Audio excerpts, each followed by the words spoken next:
Ladies and gentlemen, good day and welcome to Gujarat Fluorochemicals Ltd Q3 FY26 earnings conference call, hosted by Avendus Spark Institutional Equities. As a reminder, all participant lines will be in the listen-only mode, and there will be an opportunity for you to ask questions after the presentation concludes. Should you need assistance during this conference call, please signal an operator by pressing star then zero on your touchtone phone. Please note that this conference is being recorded. I now hand the conference over to Mr. Arun Prasad from Avendus Spark Institutional Equities. Thank you, and over to you, sir. Thanks, Palak. Good evening, everyone. On behalf of Avendus Spark Institutional Equities, I welcome everyone to this earnings call to discuss the 3Q FY26 results of Gujarat Fluorochemicals Ltd. The company is represented by its Deputy Managing Director and CEO, Dr. Bir Kapoor, and the other senior members of the management team. I'll first request Dr. Bir Kapoor for the opening remarks. Over to you, sir. Thank you. Good afternoon, everyone. A very warm welcome to all of you for GFL's Quarter 3 FY26 earnings call. For this call, I have with me my colleagues, Mr. Akhil Jindal, who is Group CFO, Mr. Manoj Agrawal, who is CFO of GFL, Mr. Kapil Malhotra, Business Head of Fluoropolymers, and Mr. Rajiv Rao, who is the Business Head of our Battery Materials. The company announced its Quarter 3 FY26 results at its board meeting today. The results, along with earning presentations, are already available on the stock exchange and on our website. I'll briefly highlight the key financials and then give you an update on business operations and outlook. This quarter was undoubtedly one of the most challenging for us. Performance was impacted by seasonal weakness in refrigerant segment, the holiday season in Europe, US, and continued uncertainty around US tariff situation.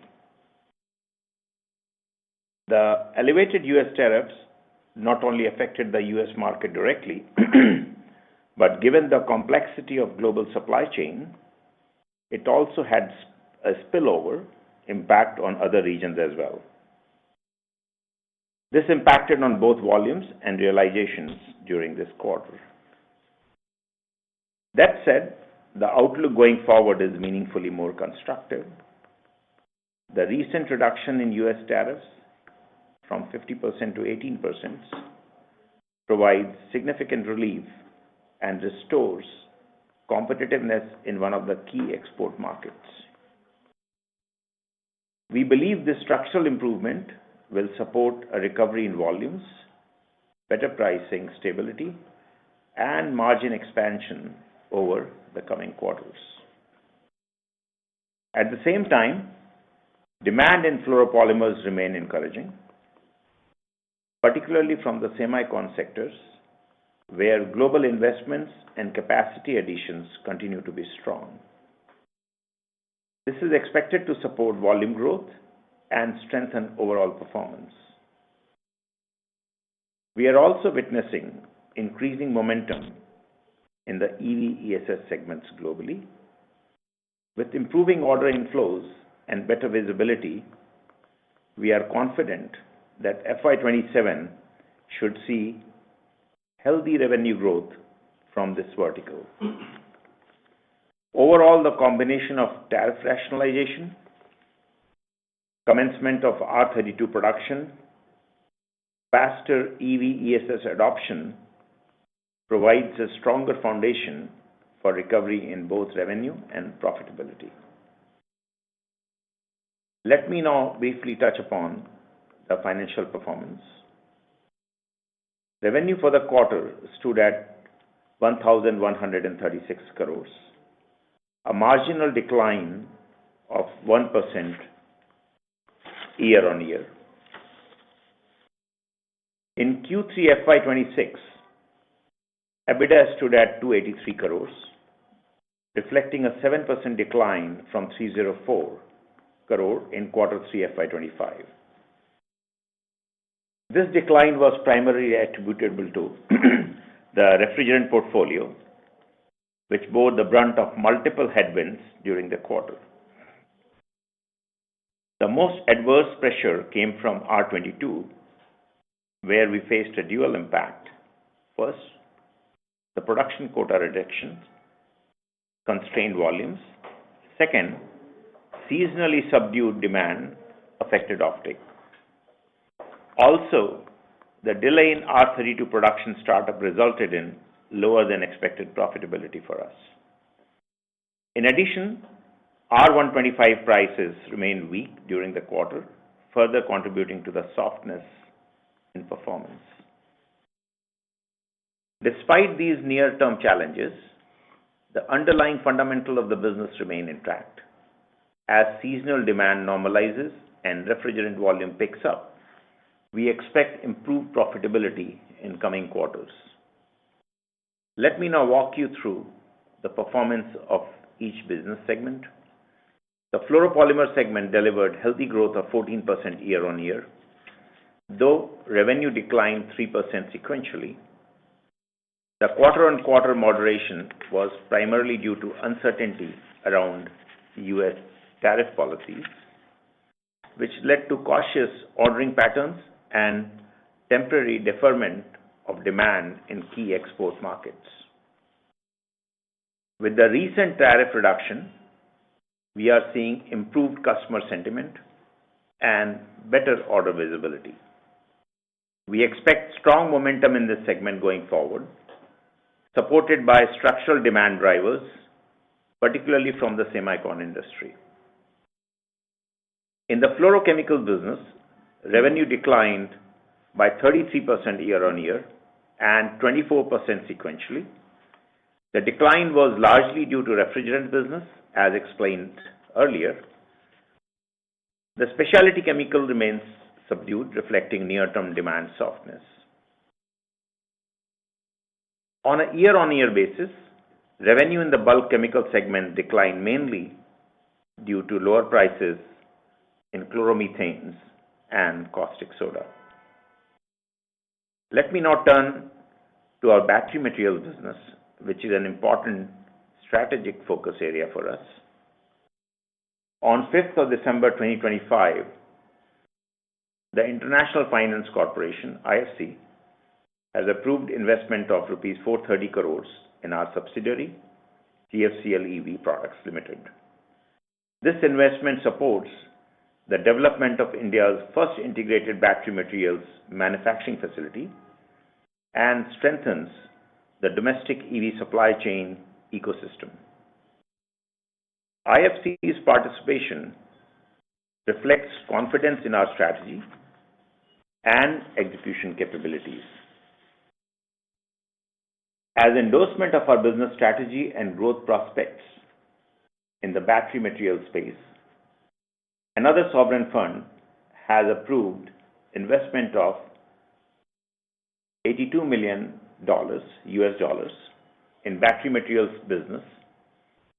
The documentation is in process and likely to be executed shortly. When we entered the battery materials space, our approach was focused on building capabilities, securing customer validation, and scaling in a disciplined manner.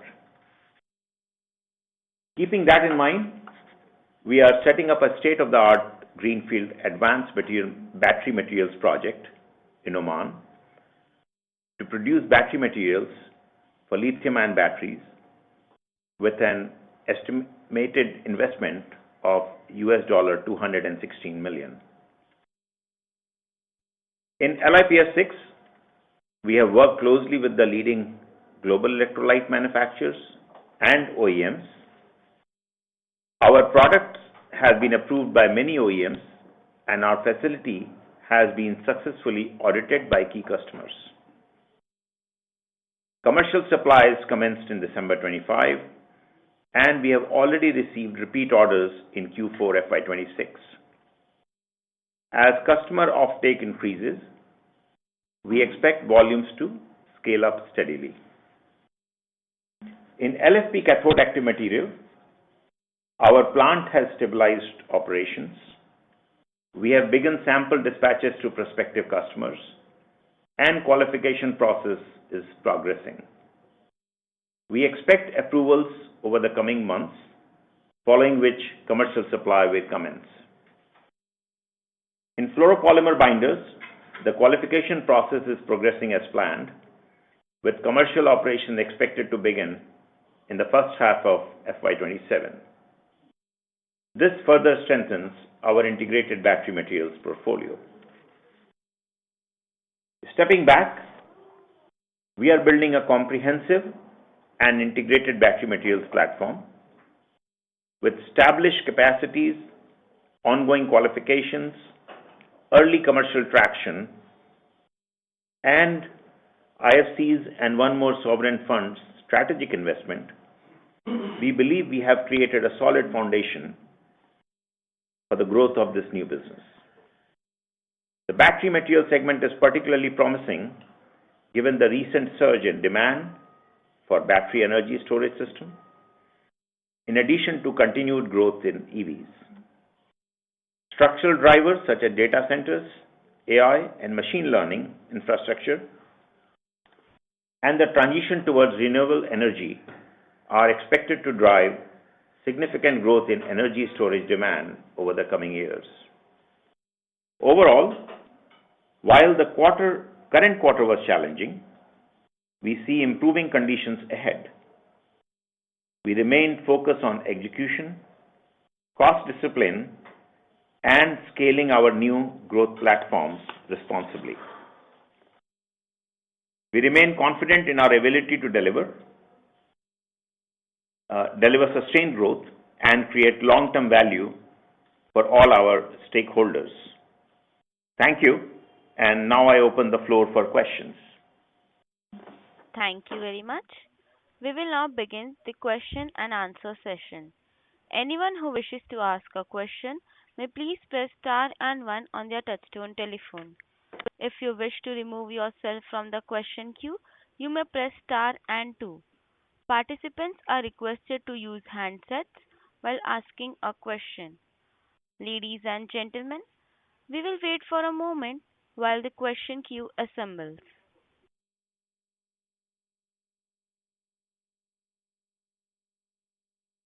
The first question is from the line of Sandesh Jain from ICICI Securities. Please go ahead.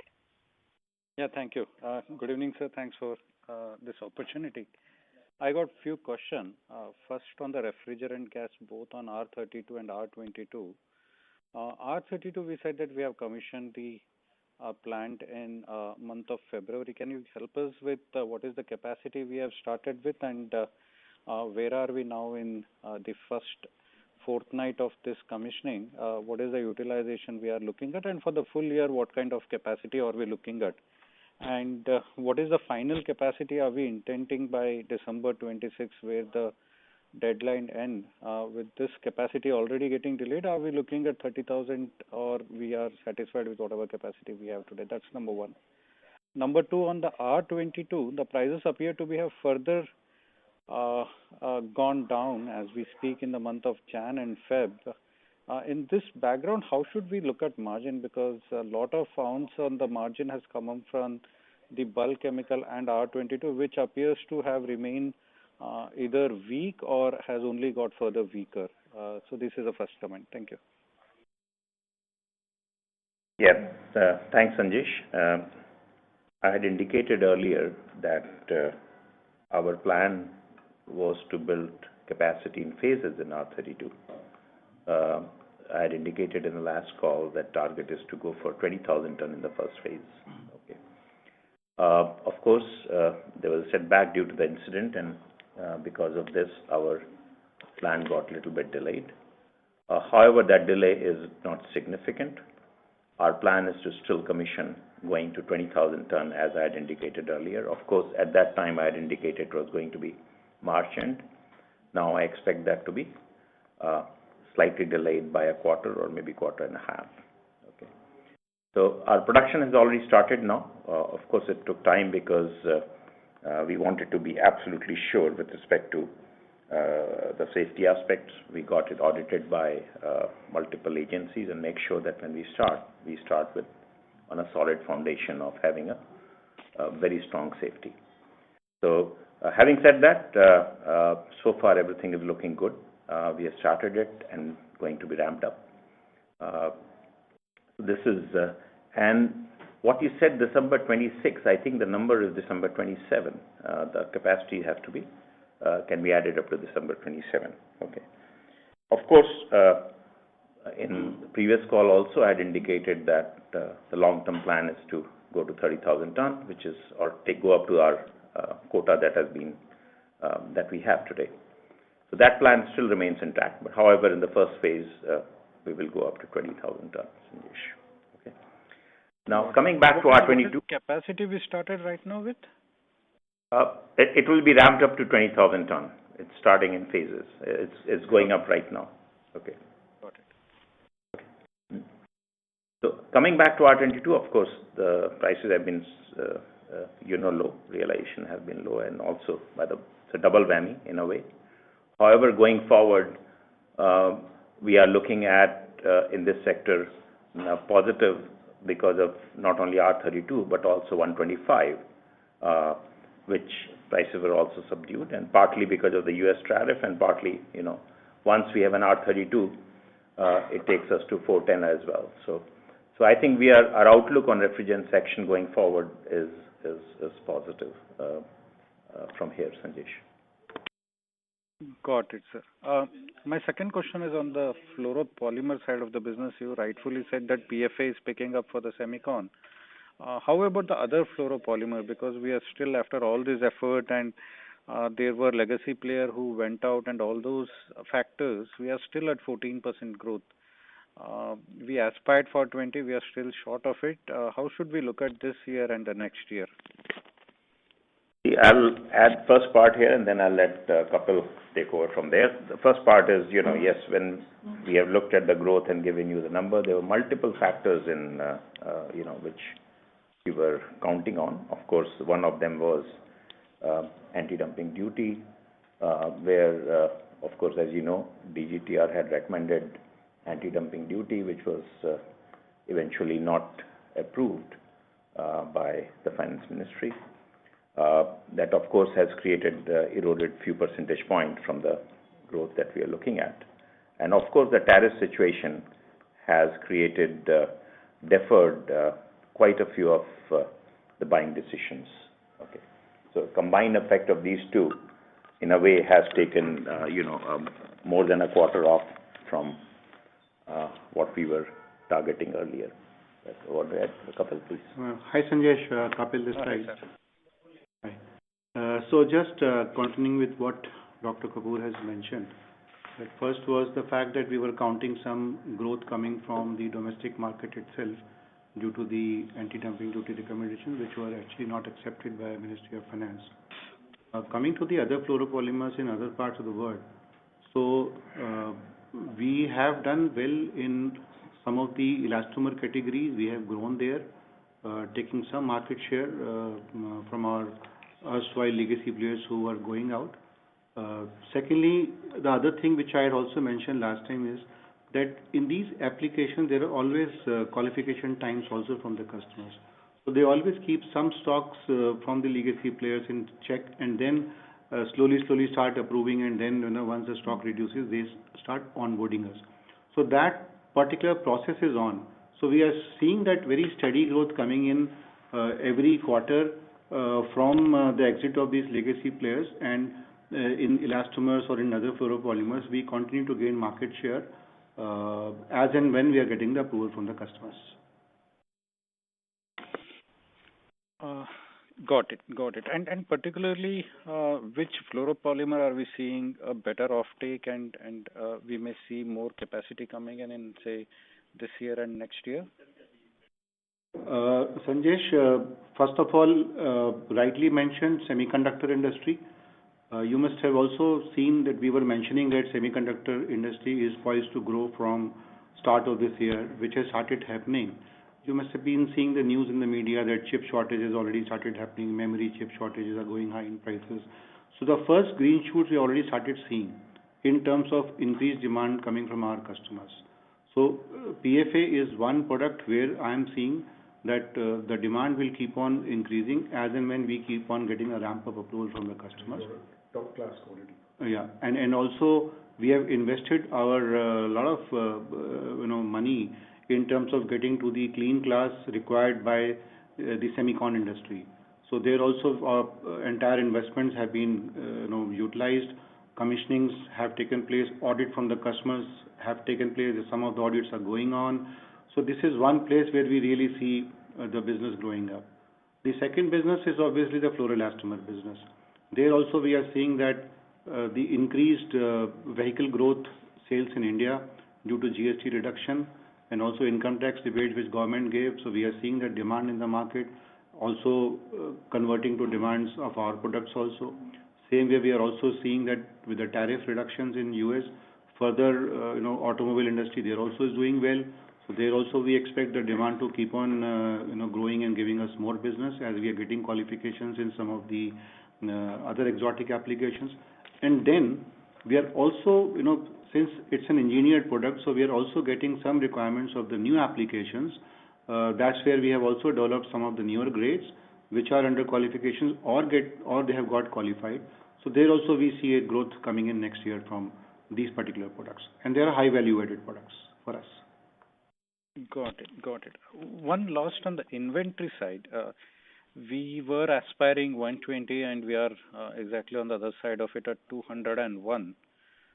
What's driving such a sharp increase in inventory and why are we carrying so much of an inventory? Any particular reason for it? Yes, Sanjesh, let Kapil answer that. Yeah. So Sanjesh, here we were actually building up the markets and we expected some of the stocks were built up in expectation of some of the orders coming in. However, last year we saw that in the last quarter also, as it was a holiday period in USA, Europe, and also some of these slowdowns happened due to tariffs also, that we had to hold some inventories with us, either over here or in our stock warehouses in other countries also. So that's how the inventory went up. However, it has just offtake has started, and we are seeing the diminishing inventories right from the beginning of the last month. So what is the aspiration on the working capital? Because it appears to be too stretched now, eating away all the capital for us. Where do we want to be in the working capital days? Earlier we used to talk of 120, now at 200. Where we realistically can be, say, in a year's time frame? So what we are targeting, Sanjesh, is somewhere around maybe 170 to 180 is what we think is a realistic number going forward because of our our business model is based on stock and sell and also shipping material early from here. So keeping that in mind.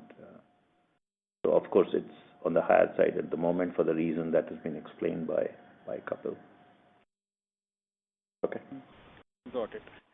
And on the battery side, one last sorry on that.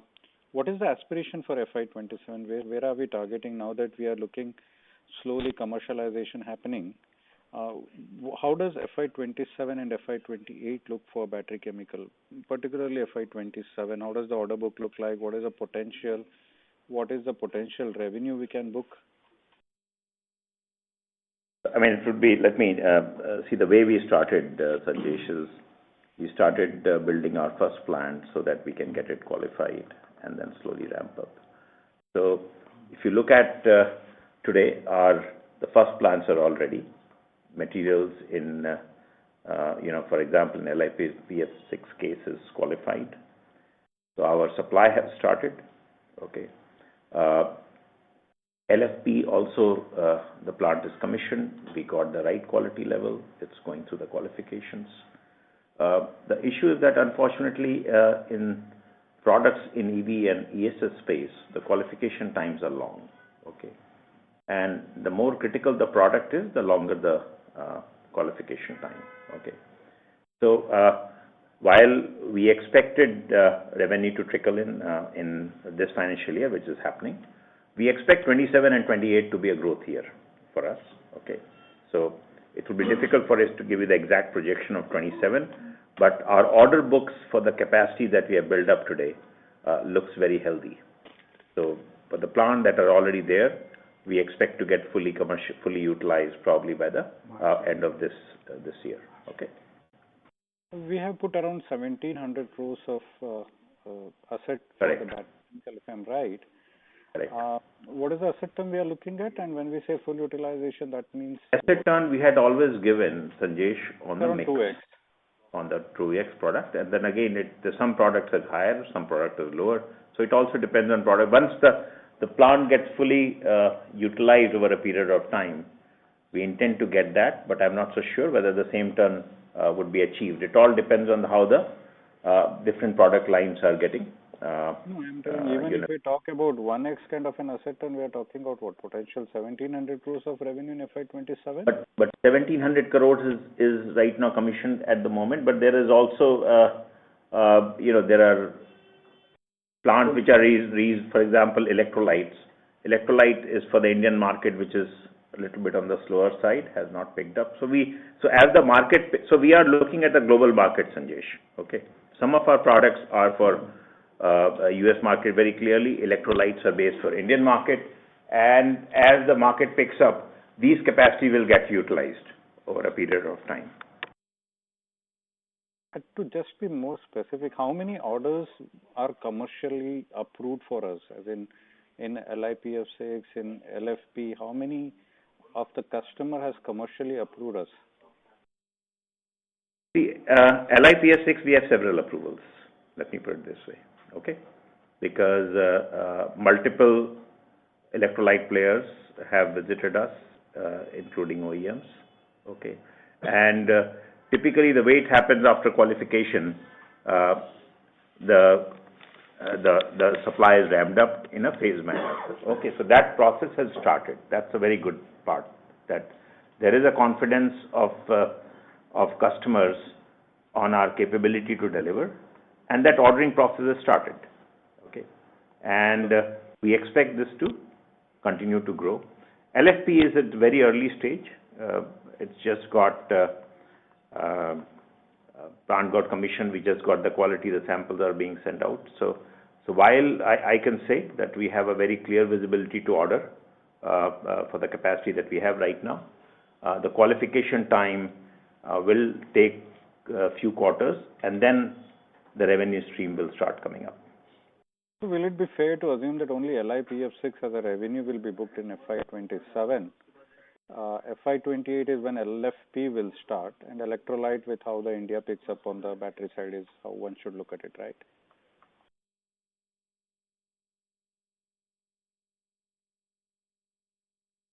Ladies and gentlemen, the line for the management has been disconnected. Please hold while we reconnect them.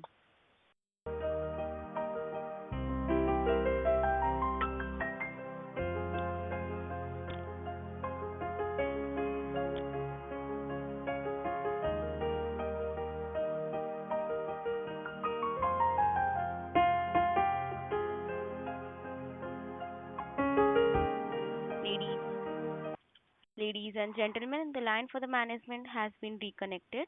Thank you, and over to you, sir. Sorry, Sanjesh, and my apologies. I think it got disconnected in between. Do you want me to repeat the question? No, I remember the question. You were asking, all I can say is that the capacity that we have right now, we expect to get fully utilized by 27, 28. Because this year will be the ramp-up growth period for us. No, it appears that only LiPF6 can ramp up this year because electrolyte India manufacturing is still a little away. LFP, we said few quarters away for all the approval process to get, so probably only FY28 story. So what we are left in FY27 is only LiPF6 salt manufacturing. And possibly some electrolyte will also pick up, and the binder as well, which you missed.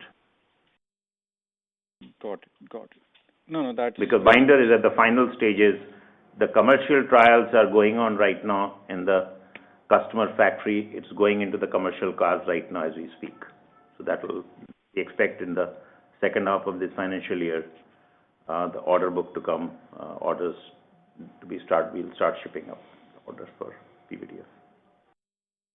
That's very clear. Thank you, sir. Okay. Thank you for patiently answering all those questions, and best of luck for the coming You're quarter. welcome. Thanks, Sanjesh. Thank you. Thank you, sir. Ladies and gentlemen, to ask a question, please press star and one now. Participants who wish to ask questions may please press star and one at this time. The next question is from the line of Rohit Nagraj from 361 Capital. Please go ahead. Thanks for the opportunity. So first question is again on R32. We believe that the deadline for putting up the project was end of 2026. I think in your comment you said end of 27. So just want a clarity on this.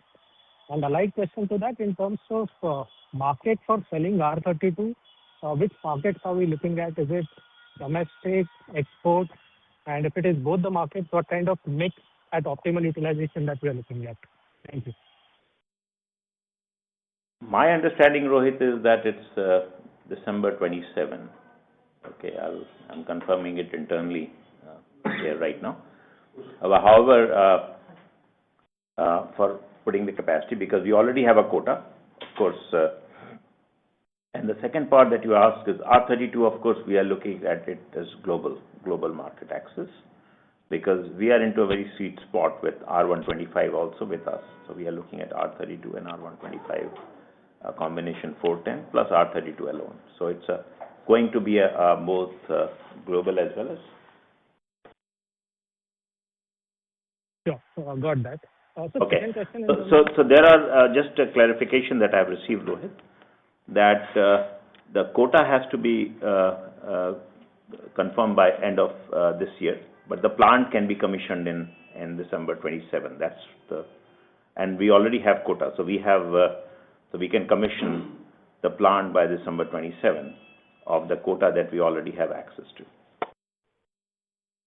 right, and we are still considering 30,000 tons as our capacity in a phased manner till December 27, right? Right, absolutely. Sure. The second question is on the fluoropolymers. So, I'm slightly flummoxed that 9 months back when we started the year, we already had the indication that 3M, the comparator, is out of the picture by end of 24, and partly that void will be filled up by incumbents. And obviously, in anticipation of that, even the customers would have got the validation from the incumbents for their supplies. But today, again, we are seeing that there has been a slowdown in the fluoropolymers, and projections that we were anticipating are not likely to materialize, at least for FY27.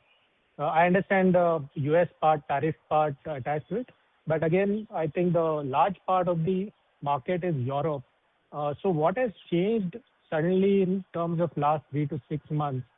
And will it be a feature for FY27 as well, or we expect that on this lower base, FY27 will be able to pick up momentum and again go back to that 15-20% volume growth? Thank you. Yeah, thanks, Rohit. Let me give one statement up front that it has not changed significantly. It's not that because there are multiple factors which has impacted the few quarters that we looked at. However, the fundamentals remain very strong, and I'll let Kapil take this and take you through. But it's not that we are changing the growth pattern here. In fact, Rohit, everything remains the way we had talked about. The first thing which I had mentioned just a couple of minutes back was that what happens is that once any existing player is exiting, they have some commitments of 6 months or 1 year to the existing customers. So they keep some stocks for them. That's one. So whatever stocks were kept, they actually got liquidated a bit slow because there was a market which was picking up slowly at that time. Secondly, then the tariff announcements also had confused a lot of customers also. I'll give you one very specific example. One of our very good customers in USA, he had qualified us for a particular replacement from the existing incumbent, but he was withholding it because his end customer was withholding it to change from because there were inventories there. So now that inventories are going off, so the customer is committing that from March or April he will start shifting to us gradually. So this is just one example. So there are a couple of such examples which we have, because again, remember, don't forget that these are high performance products going into automobiles, space, or other important applications. The customer also, end customer also then qualifies, gives a clearance. Sometimes the inventory stuck up in between also, creates a bit of a hurdle. So now all those hurdles are over now, and also with tariffs also coming down to 18%, the customers also at that time were not actually keeping some inventories with them. Whatever inventories were there, they were trying to liquidate, as they didn't want to build up any inventories at higher tariff costs. So now that things are showing up, clarifications are coming, so we expect that the entire momentum will come back again the way we expect it to come. That explains, sir. Thanks a lot for that elaborative answer. Just one last clarification about the Oman project. So will this be part of the 6,000 crore capex on the battery materials, or is it excluding that? And no, it includes that, Rohit. It's part of that. Right. And in terms of timelines, I think we were expecting the 6,000 crores investment will be over sometime by FY28. Now with this Oman, will it get spilled over by a few quarters? How is it going? No. The Oman, the timeline is around 18 months for us to have the plant gets commissioned. Okay. Sure. Thanks a lot for answering all. So it will probably be mid to end of 27. Yes. Okay. Perfect. Thank you, sir, and all the best. Thank you, sir. The next question is from the line of Arun Prasad from Spark Institutional Equities Private Limited. Please go ahead. Thank you for the opportunity. Sir, my first question is on PTFE. So within PTFE, our understanding is that the basic grades and the value-added grades I'm assuming that there will be different buying pattern and different demand. So if you can, but what we are seeing in data is, correct me if I'm wrong, basic grade seems to be lot lower this quarter. Is there anything significantly affecting this, or is it just a timing difference? So yes, Arun. Could you repeat your question? Can you clarify to me what do you mean by the basic grade so that I can? Let's say suspension grade seems to be at the lower levels in terms of the volume this quarter. See, suspension grade is not the basic grade. Suspension grade also has a lot of high performance grades in between. The base grade probably starts, and that's where we have just 10-20% of our sale is in that base grade.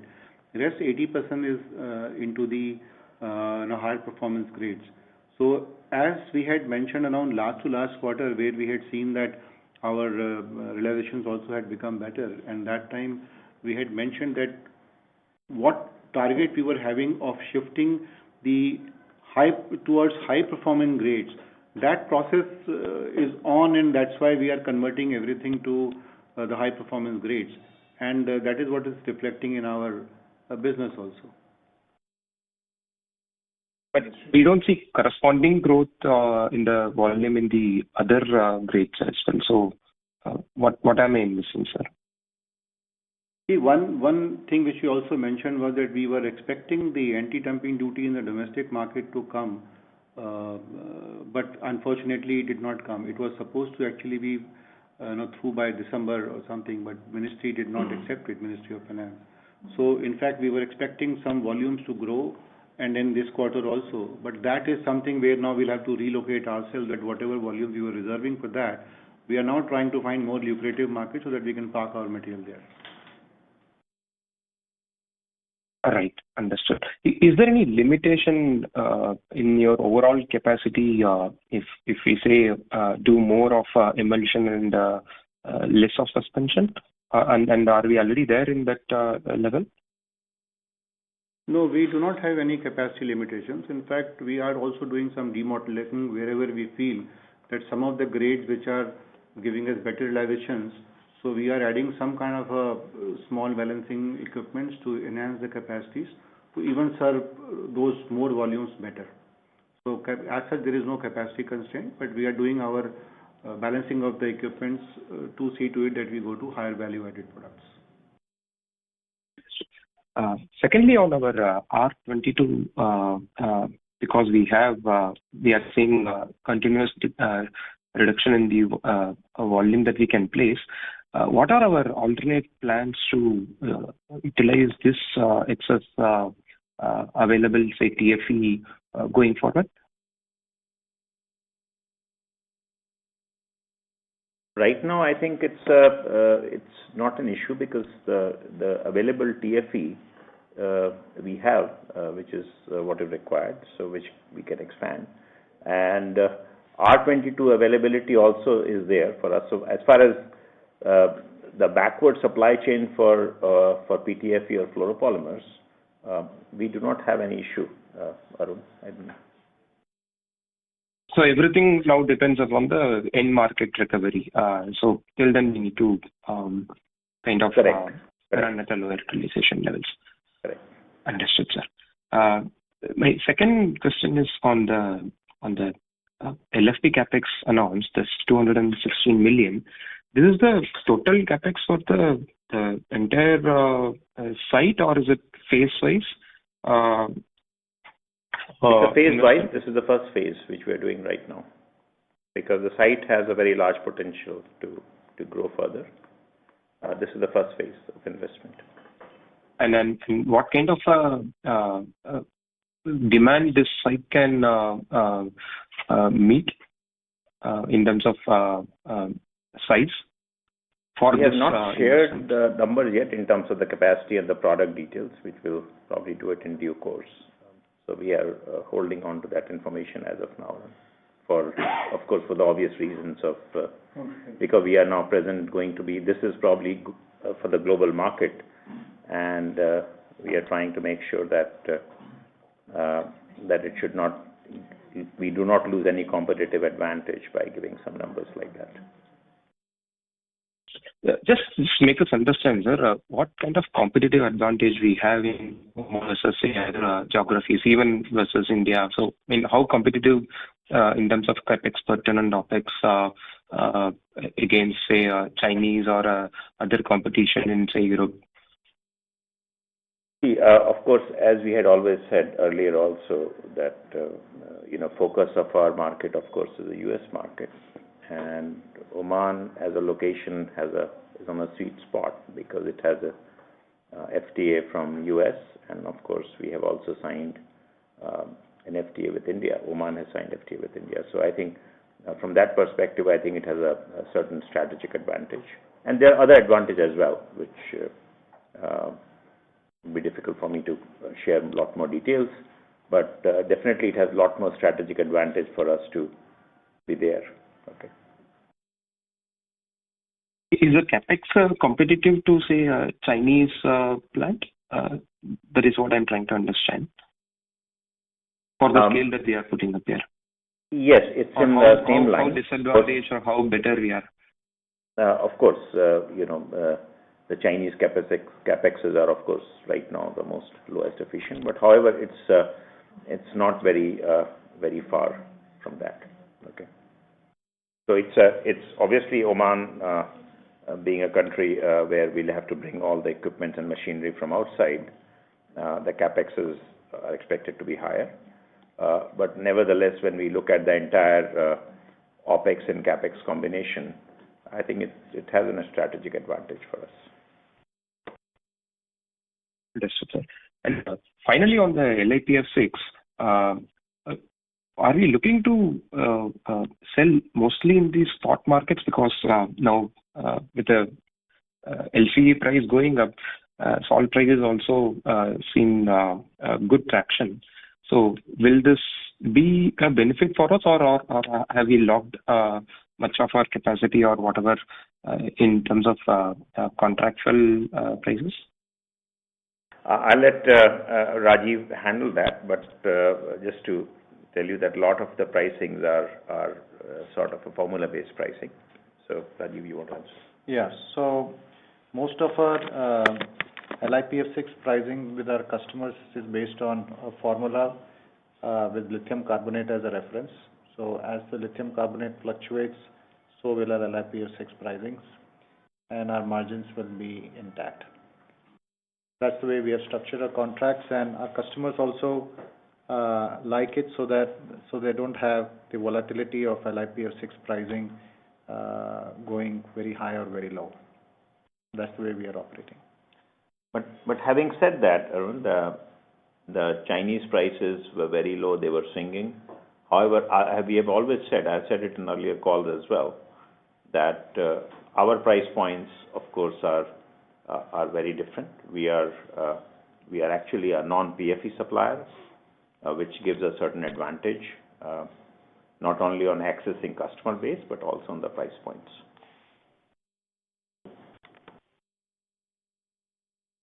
Understood, sir. And this margin is also Sorry to in our interrupt, form. Arun sir. May we request you to come back in the follow-up question queue? No issues. We'll do that. Thank you. Thank you, Thanks, sir. Arun. Thank you. Ladies and gentlemen, in order to ensure that management is able to address questions from all the participants in the conference call, please limit your question to 2 per participant. The next question is from the line of Archit Doshi from Nuvama. Please go ahead. Hi. Good evening, sir. Thanks a lot for the opportunity. I'm sorry if I'm being repetitive. I joined the call a bit late. But just wanted to get an understanding on all these 4 elements within the EV product subsidiary, and great to see progress over there already. But if I take out, for example, India, or exposure to the Indian geography in terms of revenues or EBITDA, in all these 4 product portfolios, LiPF6, the cathode active material, electrolyte, and the fluoropolymer binder, how are we faring on the exports front? And let's say if one has to hazard a guess for F27 or F28, ex of India, how do we look at scaling up these product portfolios? Any revenue indication that you would like to give, or at least on a utilization basis, where would be our aspiration or target to get into the exports market? Yeah, I'll just make one statement and let Rajesh answer the rest. The first thing is, Archit, that as you said, that the strategy that we have to set up this business is to create alternate supply chain globally, and this is to cater to the global customer, whether they are in US, Europe, India. Okay. Right. Having said that, our the products that you mentioned, except electrolytes, the remaining 3 product verticals are all for global market, because Indian market is still not ready. So the entire business plan is around that. You want to answer, Rajeev? Yeah. So, if we look at our various products, for example, LiPF6, there's hardly much capacity outside of China, and our customer base, which is mostly in US and Europe, are looking for non-PFE suppliers to de-risk their supply chain, and this is where we have been able to win customers in all these geographies. Same is the case for LFP CAM and binders, where the customers are looking to de-risk their supply chain. As far as electrolyte is concerned, it will be focusing on Indian markets. Indian market is still to pick up. So as far as customer mix is concerned, as we start in FY27, it'll start off with being heavy on the US and European customer base, and over the next year or 2, we'll start adding Indian customers through electrolyte business. Right, sir. That's exactly the reason why I was focusing on non-India markets, because Indian the battery capacity, the gigawatt hour capacity is yet to materially come in a big way. And I was trying to understand, how should we look at revenues building up in these three portfolios ex of electrolyte, which will definitely, as you rightly said, on the export side. Even if you can give any sort of qualitative understanding with regards to any visibility on customers, quantities, any revenue numbers that we believe that can be achievable in F27 or F28. That's what I was largely looking at. And in the interest of time, if I can just add another question. The initiative in Oman, what were the thought processes in venturing into Oman? Is it the raw material advantage? Is there availability of phosphate or lithium? Is it the capex advantage? I'm sorry if I've been repetitive, but if you can share your thoughts once again, that would be helpful. Thank you, and over to you. Yeah, thanks, Harshit. Please, Rajiv.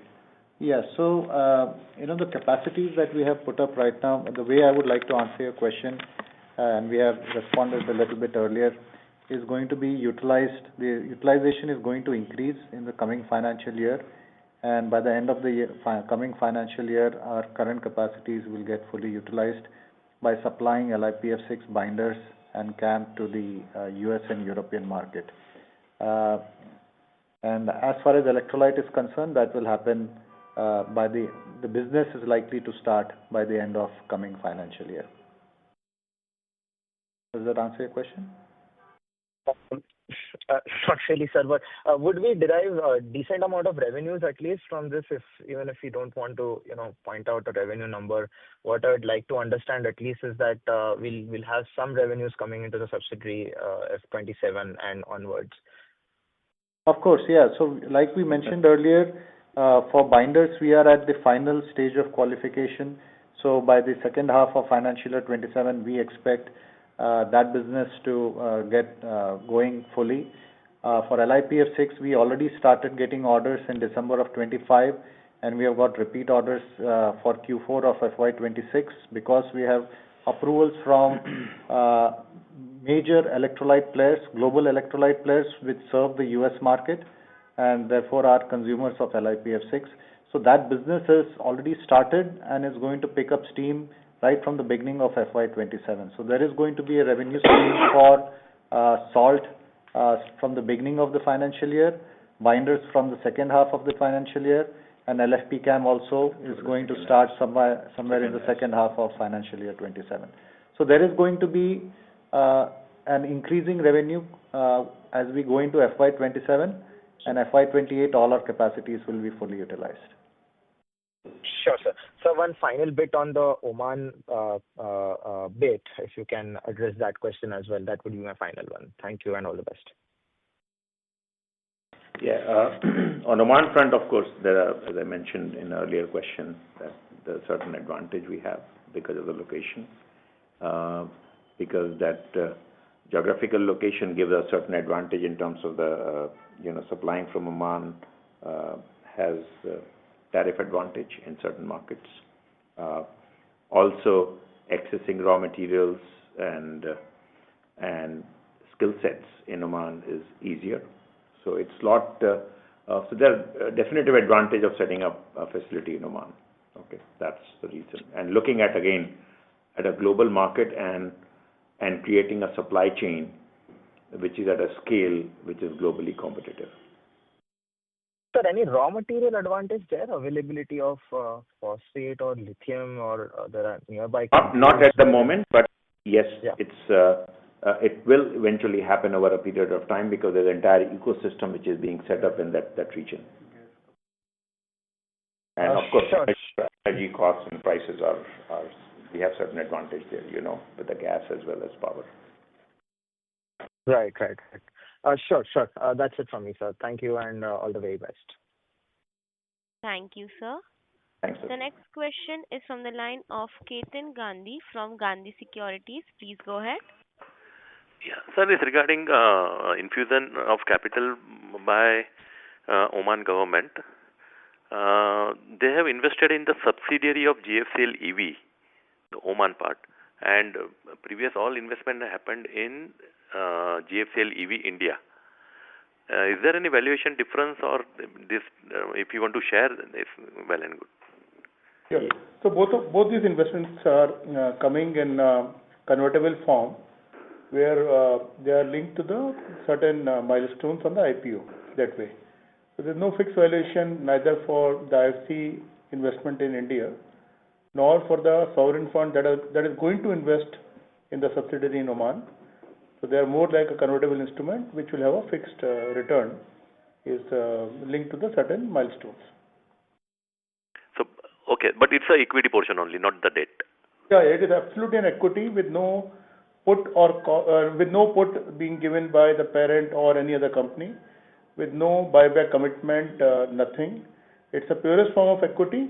We wanted to contain the returns. We wanted to just restrict the returns of what they would ultimately make, and that's the reason why it is a convertible instrument. All right. And my another question is, sir, on slide 7 you have mentioned fluoropolymers binder. Can you please elaborate on that? I mean, whether it is PVDF or PTFE binder, and whether these cater to the recently technological breakthrough by Tesla in dry process.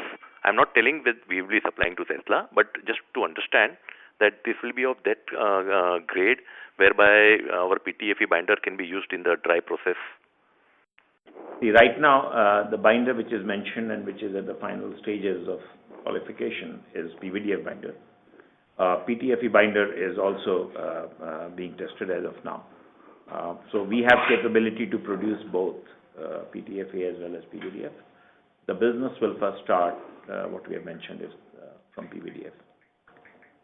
And sir, after the breakthrough done after 5 years by Tesla in dry process, if that is being adopted by all the other battery players, is it possible that we may see a shoot up in the demand of the PTFE of that grade, and whether we are capable to produce that much grade PTFE? Yeah, surely. I mean, we are capable to produce, and that's where, the outlook of fluoropolymer, when we give a very strong outlook from multiple sectors, one of the factor, of course, is what you're mentioning. So we have capability to produce, but as you know, because this is a breakthrough now, by the time it converts into a volume, there's a process, there's a timeline for qualifications and great development. So it will happen. Certainly, it's a wonderful opportunity for our PTFE business.